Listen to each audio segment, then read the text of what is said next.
Shabbat Shalom, bem-vindos nesse dia que o Eterno separou, abençoou para o nosso descanso e deleite em sua presença. Amém. Comentário bastante interessante e necessário do estudo de hoje, né? Referente ao capítulo 33, que faz parte da porção, a porção Massei, né? Então, aqui chama a atenção de um detalhe bastante importante. Quanto tempo cada um de nós, quanto tempo nós podemos imaginar, podemos supor que levaria um percurso a pé, naquela época, naquela situação. Hoje existem em Israel, né, muitas rodovias, vias rápidas, né, estradas, automóveis, carros, né, ônibus, aviões, etc., né? Então, percursos que antigamente a gente levaria muito tempo para fazer, hoje se faz em pouquinho, né, minutos. Você vai de Curitiba a São Paulo, o período de voo é 40 minutos. Né? Claro, tem a questão de embarque, desembarque, essas coisas todas, chega uma hora e pouco, né? Mas o período que o avião fica fora do solo, talvez não chega nem 40 minutos, né? Se você vai de carro de Curitiba a São Paulo, se você tiver, considerar o motorista pé na tábua, você pode fazer entre 4 horas e meia e 5 horas. Mas uma viagem normal é mais ou menos o que? Umas 6 horas, né? De Curitiba a São Paulo, 5 horas e meia, 6 horas. Assim, sem forçar, né? Então, por exemplo, qual a distância do Egito, de Ramsés, de onde eles saíram, o povo, quando saiu, foi liberto, né, do Egito através do servo Moisés? De Ramsés até Canaã, até a terra de Canaã, daria o quê? Uma distância aproximadamente como uma distância de Curitiba a Rio de Janeiro. Curitiba a São Paulo, 400 quilômetros. Curitiba a Rio de Janeiro, aproximadamente 800 quilômetros. Daria um pouco mais de 800 quilômetros a distância de Ramsés até a terra de Canaã. Mas, irmão Jair, aquele povo, eles não tinham carro, não tinham ônibus, como você falou, não tinham aviões, né? Era a pé. E, claro, os jovens, crianças, jovens, homens, poderiam até correr, né? Os homens mais vigorosos, as moças jovens, mas tem que considerar que tem velhos, que tinham algumas carroças, animais, pessoas de idade, mulheres de idade, criancinhas de colo, né? Então, é um processo lento, um grupo assim, grande grupo, né, de pessoas caminhando, é aquele processo bem passo a passo, bem lento. Então, vamos considerar aqui de uns 10, 11, 12 dias.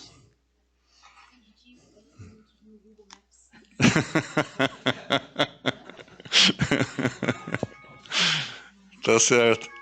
Então, seriam mais ou menos uns 11 dias a pé, porque o povo não ia caminhar direto, davam paradas, descansavam, se alimentavam, dormiam, né?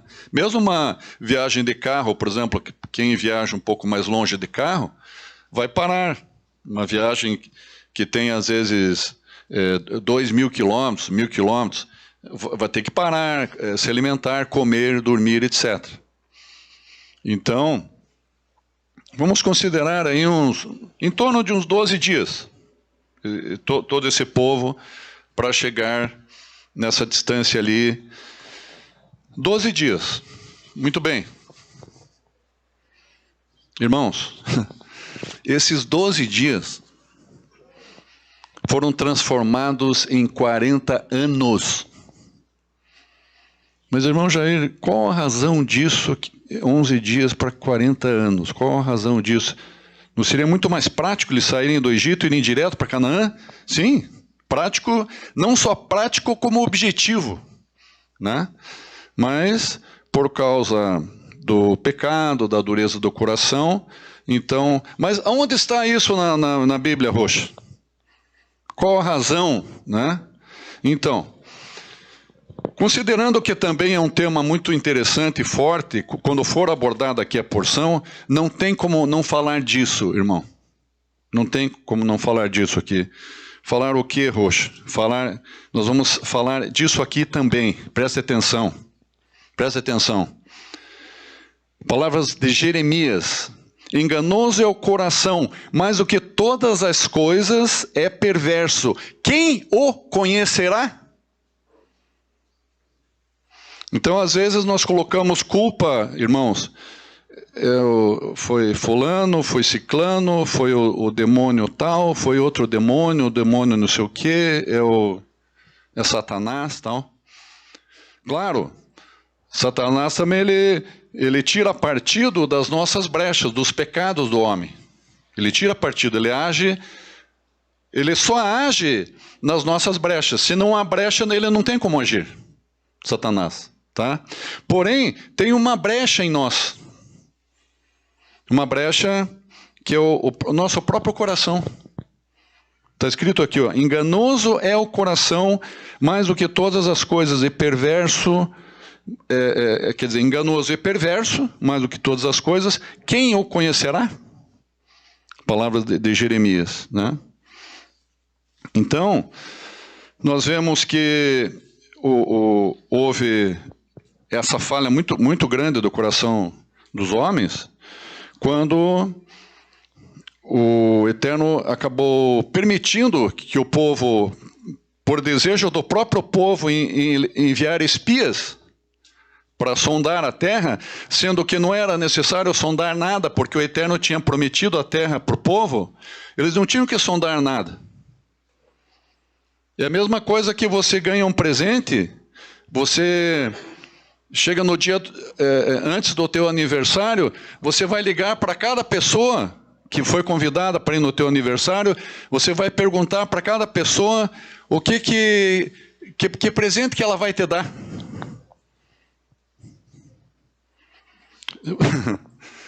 É uma coisa meio absurda, né? Então, o presente é uma surpresa, e você não sabe se aquela pessoa vai te dar presente ou não. Então, é a mesma coisa que você ligasse para cada pessoa, que presente que você vai me dar? É uma coisa muito desconfortável, muito chata, uma coisa, né? Não faz sentido. Então, não tinham que perguntar nada, eles não tinham que espiar nada, não tinham que sondar nada. O Eterno Criador dos céus e da terra prometeu, o Eterno tinha o melhor. A gente não tem que se preocupar com nada, né? Então, mas assim mesmo o povo permitiu. Os espias, os 10 espias, tirando Caleb e José, os 10 espias voltaram assim como fez José para Jacó, voltaram com más notícias, dizendo não, nós não poderemos, não conseguiremos entrar nessa terra, porque nessa terra tem gigantes. E nós seremos consumidos como pequenos gafanhotos por esses gigantes que tem nessa terra. Péssimas notícias eles trouxeram para o povo, contaminaram o povo foi contaminado, né? E veio essa palavra do Senhor. O castigo, né? O juízo. Números 14 a 34. Segundo o número dos dias em que espiastes a terra, 40 dias... Cada dia representando 1 ano, levarei sobre vós as vossas iniquidades 40 anos. Então, de 40 dias, o Eterno transformou cada dia em 1 ano. Então, 40 anos. Agora que vocês entendem. Agora entendi, irmão Jair. Quando você falou, eram 11 dias só para sair de Ramsés e chegar na terra de Canaã. De 11 dias... O Eterno fez 40 40 anos, quer dizer, porque 40 dias eles sondaram a terra. De 40 dias que eles sondaram a terra, 40 anos eles ficaram vagando pelo deserto até chegarem nas planícies de Moabe, irmãos. Mas Baruch Hashem, porque chegaram, né? Nas planícies de Moabe. Então, finalizando só, sem muitas delongas agora, porque esse tema aqui eu posso falar 1 hora. Daí vem a palavra, né? A palavra Erie, Asher, Erie. Erie, Asher, Erie. Então, se você pegar o valor numérico, cada letra e cada palavra no hebraico tem um valor numérico. Se você somar o valor numérico dessa frase, Erie, Asher, Erie, vai dar um total de 42. Né? O que eu quero dizer com 42? 42 são os acampamentos, todo o período da peregrinação de Ramsés, que eu falei, até as planícies de Moabe. Eles armaram e desarmaram um campamento, pararam, continuaram a caminhar, parando de novo, continuaram a caminhar, durante 42, dá um total de 42 vezes. 42 vezes. Então, se você somar o valor numérico da frase Erie, Asher, Erie, dá exatamente 42. O que significa Erie, Asher, Erie em hebraico? Qual o significado dessas palavras no hebraico? Serei o que serei. Serei aquilo que tu queres que eu me torne. Então, o que o Senhor está dizendo para eles? Mesmo numa situação de juízo que foi estabelecida para vocês, meu povo, né? Então, preste atenção agora no que o Eterno está dizendo assim. Mesmo que você, irmão, estou falando para mim aqui e para vocês agora nesse momento. Mesmo que nós nos encontremos numa situação de aperto, de angústia, porque o reino, né, a nossa caminhada é de altos e baixos. Vai ter momentos, épocas que nós vamos estar lá embaixo. Mas o Eterno está dizendo assim, mesmo que você passe pelo vale da sombra e da morte, eu ali estarei contigo, se você crer em mim. Né? Então, eu serei aquilo que tu queres que eu me torne. Eu serei a tua força, eu serei o teu cajado, eu serei o teu escudo, eu serei o teu broquel, eu serei o meu braço forte. Quando o povo hebreu estava lá no fundo, passando lá no Mar Vermelho, é como se eles estivessem passando pelo vale da sombra e da morte. E era de noite o momento que eles passaram. Só foi amanhecer, começou a amanhecer o dia quando eles chegaram do outro lado. Era escuridão, era trevas, eles estavam no fundo. Mas do fundo o Senhor trouxe eles para a margem, colocou eles num lugar seguro, num lugar espaçoso. Esse é o nosso Deus. Né? Então, serei aquilo que tu queres que eu me torne. Serei o que serei. Então, o Eterno conduziu o povo e eles chegaram, a nova geração adentrou através de Yehoshua, Josué, na terra de Canaã. Erie, Asher e Erie. Serei o que serei. Baruch Hashem. Muito obrigado.